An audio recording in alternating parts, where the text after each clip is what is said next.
Bloomberg Audio Studios. Podcasts, radio, news.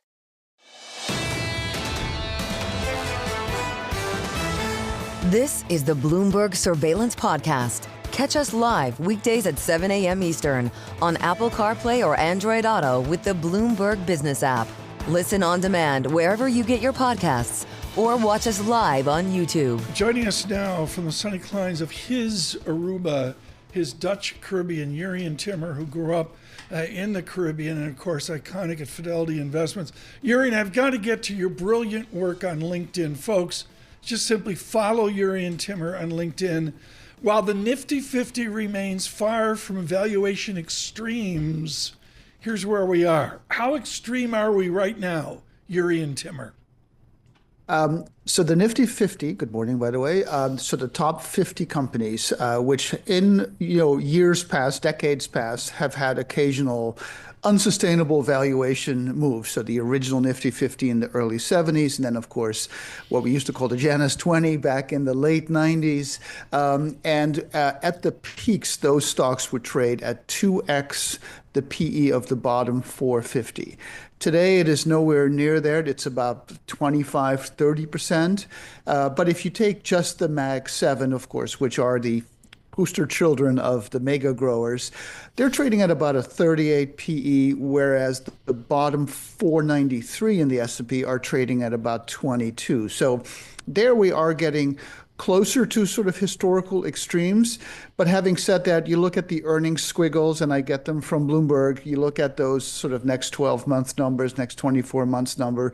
They are still not only rising, but accelerating. So you get both sequential improvements from one calendar year to the next in the estimates, and those estimates themselves are rising rapidly, more rapidly than the market in general. So until they lose that fundamental support from rising earning estimates, which are known to be a proven driver for future returns, I think these valuations can still be sustained. And David, to me, the Delta announcement, 4 or 5 days ago, was extraordinary. Yeah. How they just blew it out. They just killed it. Jurrien, I look at what, I'm going to keep hammering on this morning, because of the lack of breadth in the market, and I wonder if what's old is new again, kind of looking back at 2003 parts of 2023, parts of 2024. How much is that weighing on you, just sort of the increasing narrowness of this market? Yeah, it's a great observation, and I was really taken aback in December by how quickly the breadth in the market sort of evaporated, right? So just to dial the clock back, in 2020, so 22 October, we had the cyclical bull market begin. 2023 was a very good year for the S&P, but if you were not in the Mag 7, you were not feeling the joy because there was no participation from anything else, even though the S&P went up, over 20%. Then in late 23, when the Fed pivoted and the Treasury kind of did its debt management, going away from long-dated stuff to T-bills, the market really broadened, and throughout most of 2024, 75, 80% of stocks were in uptrends above their 200-day moving average, even though they could not quite compete with the Mag 7. But you did have a broad market, a bullish broadening. Now we're back to like 50, 55% above their 200-day, and as of 2 days ago, only about a quarter of the stocks were above their 50-day moving average. And so that's not good to see. And it kind of brings us back to the 2023 environment. I hope it changes because the earnings growth is there and it is relatively broad-based. You mentioned the Delta news. That's case in point. And it's not like the other stocks in the S&P are not doing anything. It's just that they can't really light a candle to the Mag 7 because they are so far out in front. A novice like me wants some guidance from a pro like you. How much are you watching the 10-year, and amidst all of the anxiety and agita surrounding it moving toward 5%, how much does that matter? How much is that merely a psychological threshold, or is it something that portends some kind of change in market sentiment and where things are going? It matters a great deal. So when you think about equity valuation, right? discounted cash flow model. You got earnings growth in the numerator, the cost of capital in the denominator, and the numerator is more powerful, right? If you get good earnings growth, the market can withstand changes in interest rates. But a few years ago during COVID, when you look at the Fed model, which compares sort of the PE on bonds, right, the price that investors pay for future coupons, and you compare that to the PE on equities, in 2020, bonds were 91% more expensive than stocks. So it was very low-hanging fruit for the stock market to do well because they had no competition from what we consider the risk-free asset. Now, bonds are 15% cheaper than stocks, even though bonds should be more expensive because they are considered the risk-free asset, although some people might argue with that these days. And so as yields rise and bonds have become viable, right? So we're at 4.79%. Tips are in the mid-2s, so you're getting a real yield that is significantly positive. And you have now a positive bonds to stocks correlation.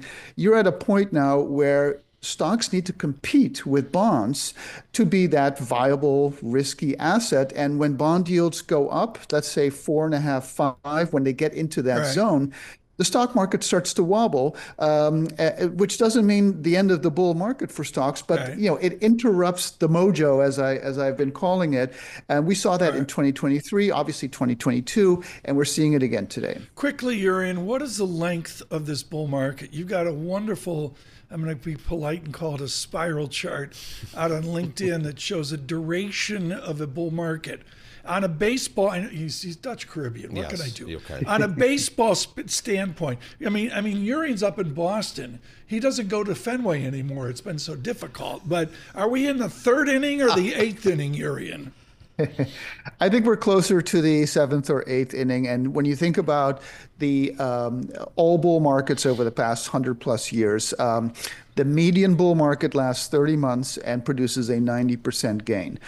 Our bull market is 27 months old and has produced about a 75% price gain.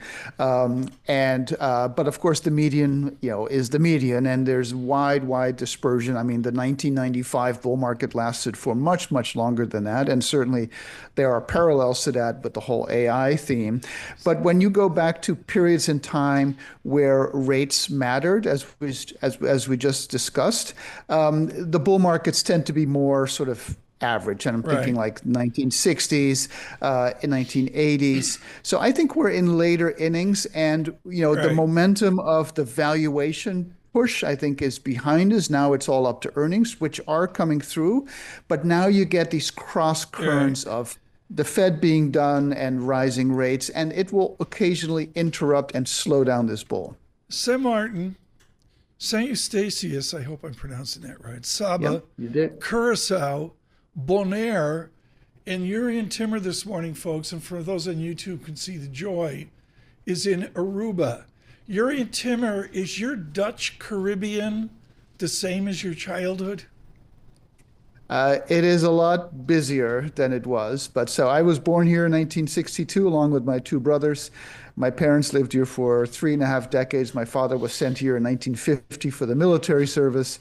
My parents are 90 and 97. They retired to Holland back in the 1980s. But this is the one trip they still make, and my parents are here. And that's why I'm here, because I don't want to miss any minutes with them. So my parents and their 3 sons are under the same roof in my brother's house.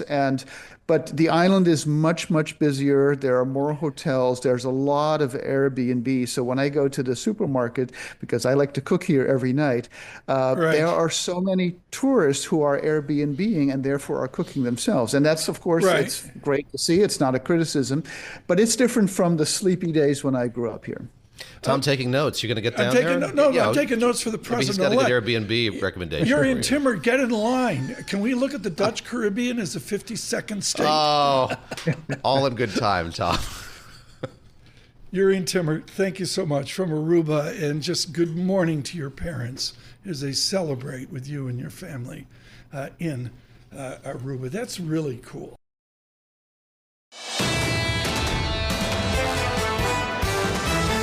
You're listening to the Bloomberg Surveillance Podcast. Catch us live weekday afternoons from 7 to 10 a.m. Eastern. Listen on Apple CarPlay and Android Auto with the Bloomberg Business app. Or watch us live on YouTube. At the end of the PPI report and CPI tomorrow, and we have someone right now absolutely definitive on this. Stephen Stanley is chief economist at Santander and has decades of extinguishment of having trophies on the mantle for getting it right. Is it tough to measure CPI now, or do you feel like you got a handle on the guesstimate for tomorrow? Yeah, I think that what's been tough lately has been the translation from CPI to the PCE deflator, which is obviously to what the Fed wants. The Fed pays attention to, because we've had consistent 0.3s on the core CPI, and some months that translates to a high PCE number, and some months to a low PCE number. So that's really been the difficulty lately. How does real estate, rental, home ownership plug into this madness? So, I mean, it's far and away the biggest piece of the core CPI. It's over 40% of the core CPI. It should be. I mean, Lisa's rent, and she's putting 80% of her paycheck into the monthly rent. 40% sounds about right. Yeah. It's less in the core PCE, but it's clearly an important part of the puzzle right now. Fed, Powell and others at the Fed have been talking about how this was going to come down for a long time.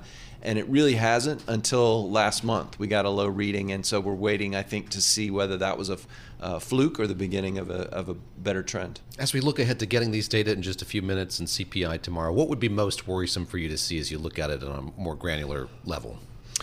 Well, I think the really important piece of this right now in terms of core inflation has been on the services side. So housing is the biggest chunk of that, but certainly medical care services, financial services, there are, a handful of these big services categories that really paying attention to, and where you're going to have to see progress if we're going to get back to 2% inflation. Is the Fed too narrowly looking at these data now? We hear a lot about being data-driven versus data point-driven. Are you worried that there's a tendency here to look at these one by one, not with any sort of average or longer-term horizon? Absolutely. I mean, my sense is that we've had kind of strings of good and then bad data. We had high data at the beginning of 2024, then it came down a little bit, then back up. And it seems like every time you get that little shift, the Fed is swinging violently from hawkish to dovish and back again.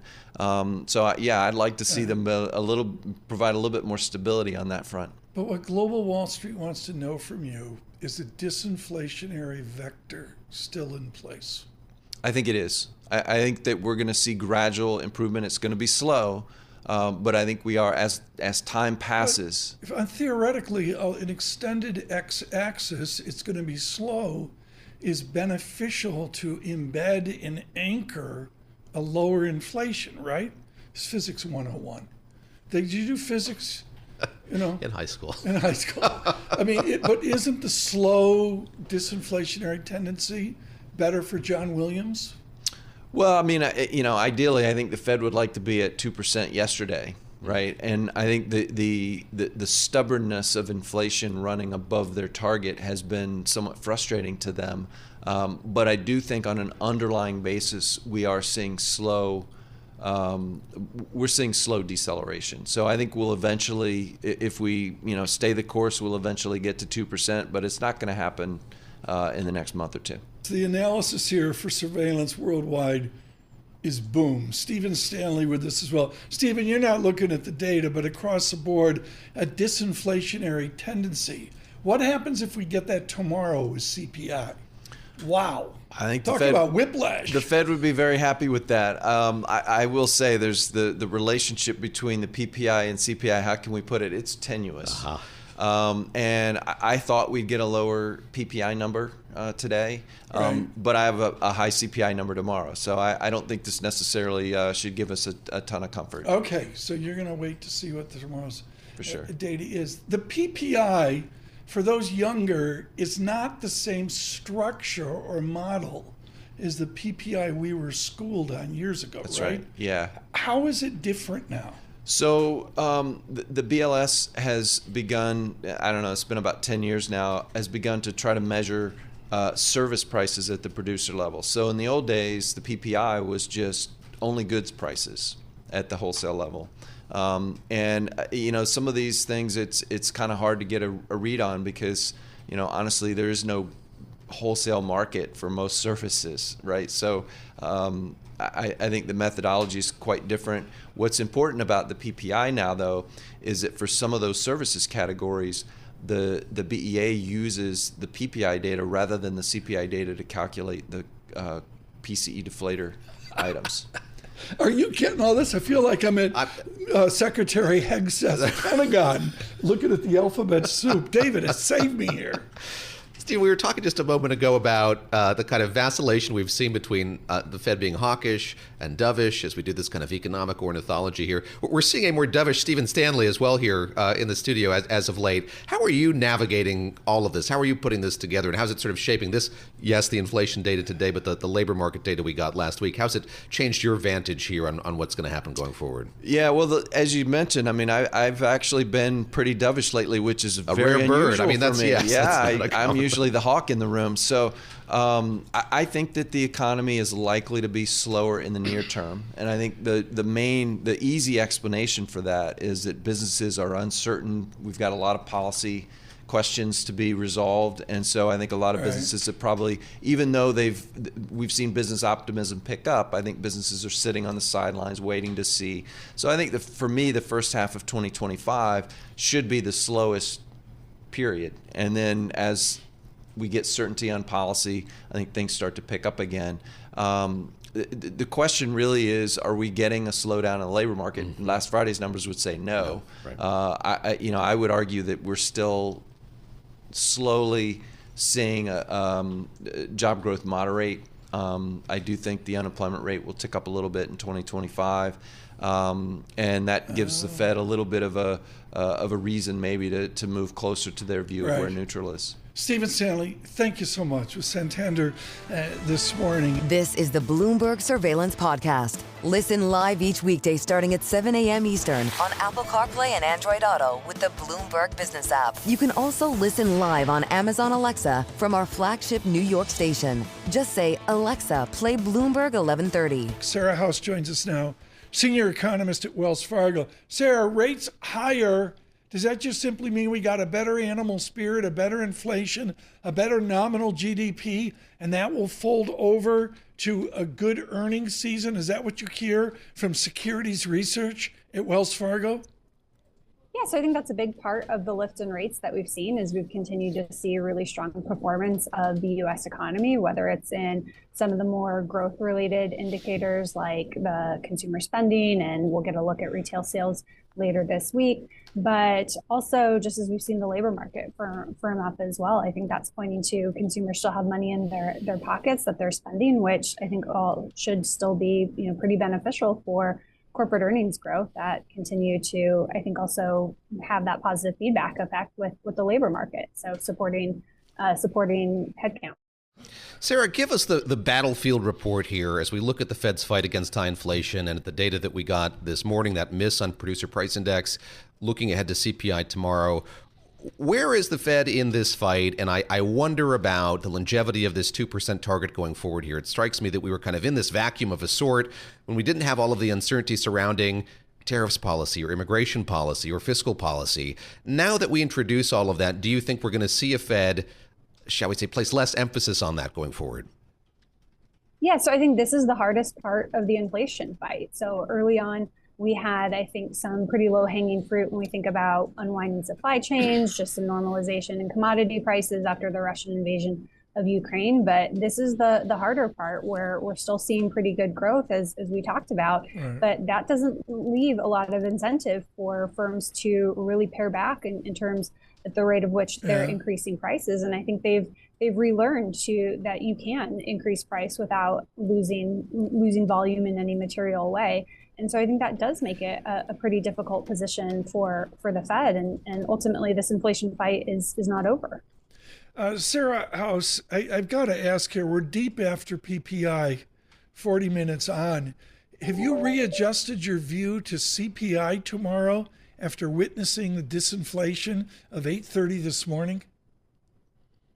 No, haven't made changes to what we're looking for CPI tomorrow. These are separate surveys.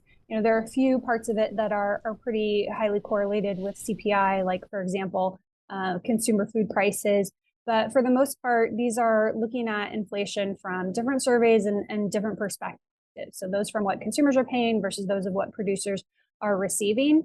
This is more important for the PCE deflator. So we were kind of looking at what core PCE and headline PCE are tracking for December, now that we got inputs like in terms of medical care, a lot of information on finance and insurance, as well as what happens in transportation costs. So tweaking that up maybe slightly, maybe modestly, just with the strength we saw in airfares, but it doesn't look like this is a wholesale change in terms of the inflation numbers for December when we look at them in totality. Sarah, speaking of looking at it in totality, I'd love to kind of look at these data in complement with what we got last week, the jobs data, the Fed doing its balanced dance, you doing that as well. How do you see the two of them in complement, and how did it kind of change your perspective, if at all, on what the Fed's going to do here in the months ahead?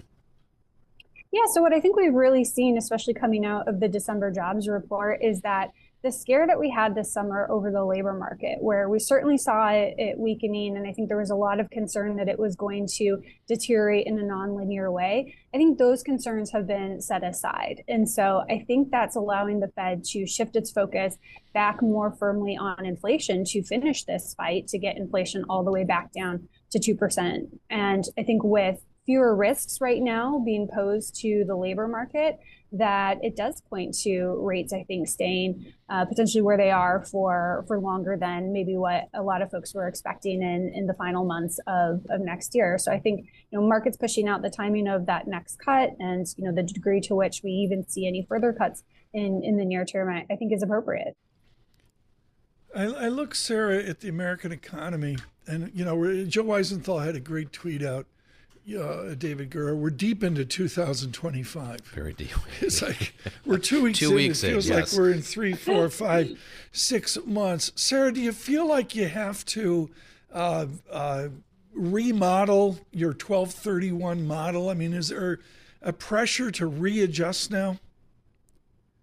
I don't think there's a big pressure. I mean, it has felt like a long first 2 weeks of the year with everything that's gone on. But I think you're still looking at an environment where inflation is going to be a bit sticky. It's going to be really hard, I think, to move the dial a lot further in terms of getting inflation back down to the Fed's 2% target. So heading into the year, we were looking for inflation to more or less move sideways this year. And I think that's still consistent with the data that we've seen over the past few weeks. But I think probably the bigger shift has been, I think, further firming in the labor market, which again just reduces, I think, some of the concern on the employment side of the Fed's mandate. Sarah House, thank you so much for Sarah. joining us today with Wells Fargo.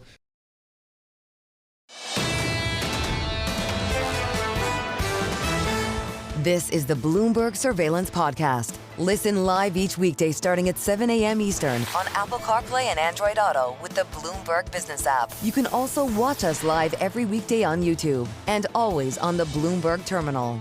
Your daily look, the front page is a Lisa Mateo moment. Lisa, what do you have? Okay, I found this story in the Wall Street Journal. It's because this is usually the time when people tend to quit their New Year's fitness resolutions. Already? They usually last 2 weeks.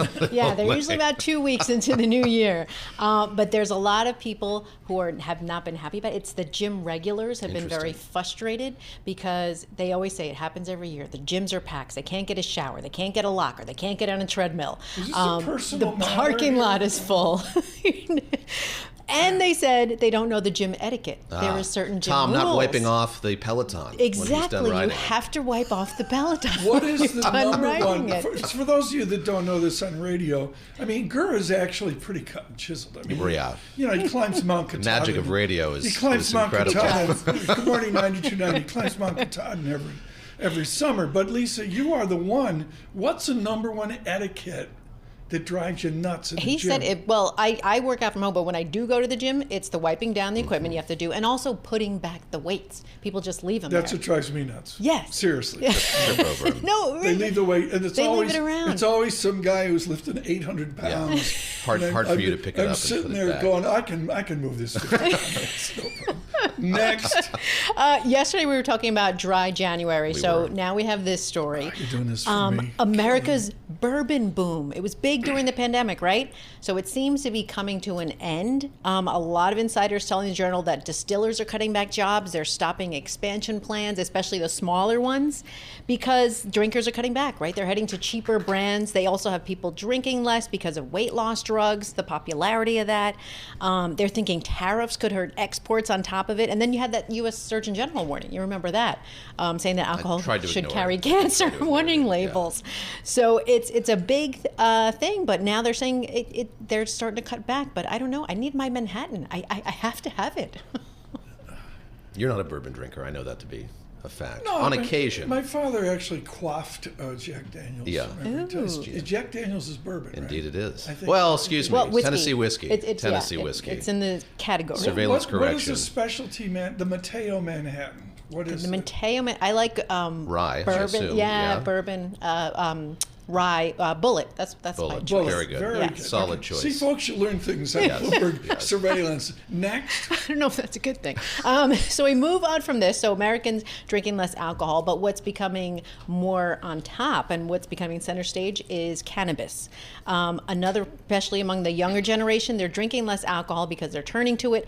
But here's the thing, it's not just, and this is in, Business Insider and also on Bloomberg, there's a great Business Week article about it, is that it's not just people smoking it, but drinking it. So cannabis-infused drinks. A lot of alcohol companies are going to it, and there's this loophole because even though legalization varies state by state, a lot of cannabis products, you can get them in stores and restaurants nationwide.